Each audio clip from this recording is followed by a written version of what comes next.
The corporate world can be scary. There are some or all sorts of people that are working together with you. Some of the measures that you can take can also be applied if you are still a school student studying in school. You might even face some of your schoolmates with certain types of personality, especially when you need to do group projects. So, what are some of the measures you can take? Um, One famous property agent, he recently said in an interview, and I really like this quote where if you say it, you can regret it. If you write it, you can't forget it. So, what does this mean? One of the most important tricks some people use in the corporate world, uh, they do not like to put things in black and white. So, putting in black and white means writing it through text or emails, where if anything backfires, it is concrete and their word might be used against them. So there are certain types of people, they do not like to send written messages. They like to give you a call or they like to speak to you in person. Sometimes I am quite wary or careful of people who tend to do that because it means that they do not want to be accountable for what they are telling you. It can be dangerous, especially if what you are discussing has implications or may have repercussions on your task or the project that you are working on. So for this type of people, whenever you can, try to get them to put it down in black and white. Tell them that you will need to use whatever they have told you as form of record keeping. Don't say it's an evidence against them. It will make them even be more careful about what they tell you.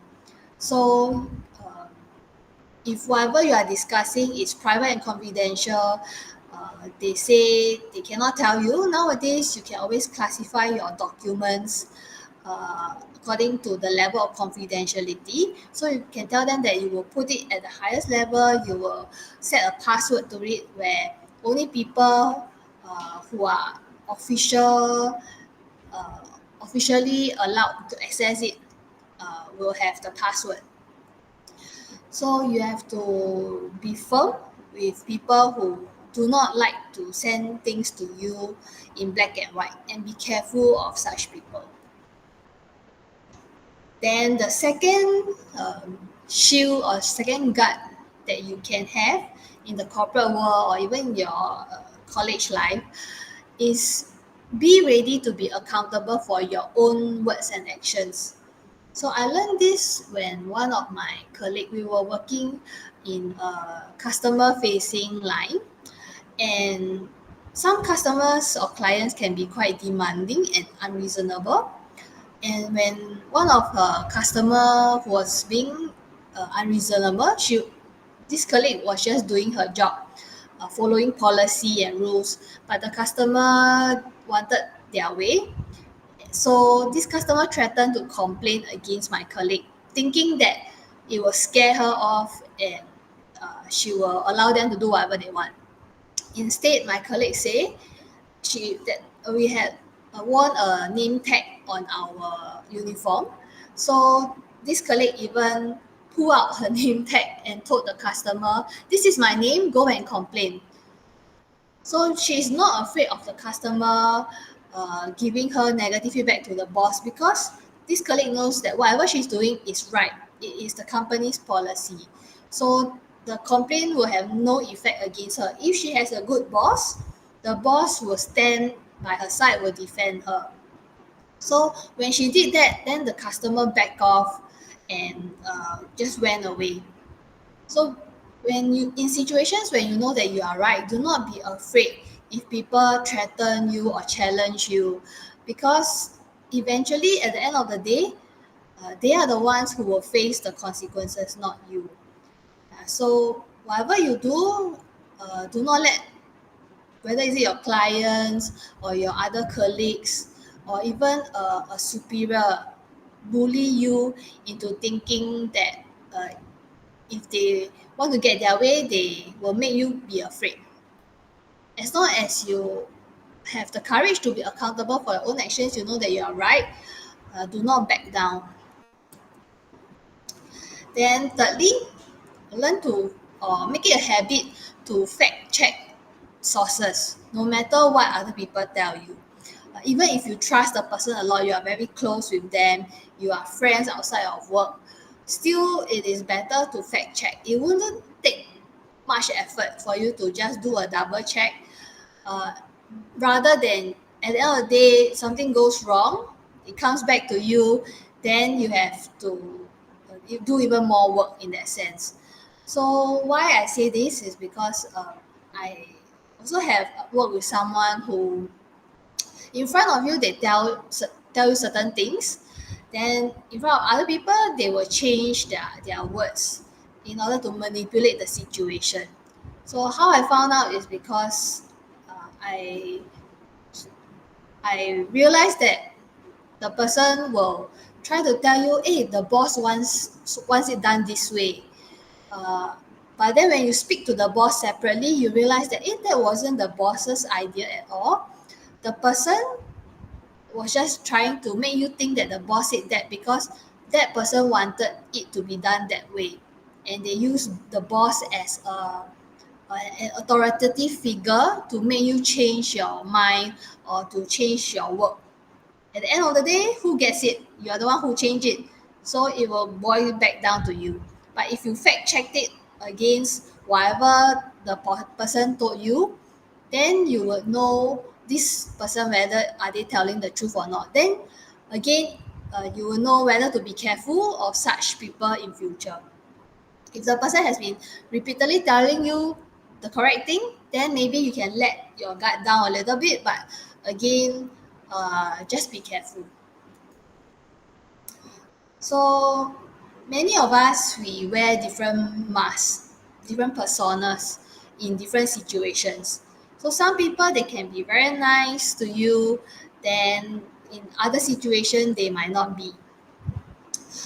If you know of people who tend to switch their masks around, then again you have to be careful of such people, especially those who seem very nice in front of everyone, very friendly, very sociable, but behind them they will talk bad things about other people. Then you have to be careful because in front of you they might not talk bad about you, they might not say or look unfriendly, but if they have this habit of doing that to other people, then it is a red flag to look out for. Lastly, no matter who or how bad or untrustworthy someone is, my advice to you is be kind to them. You do not know what kind of trauma they have faced in the past that made them such a person today.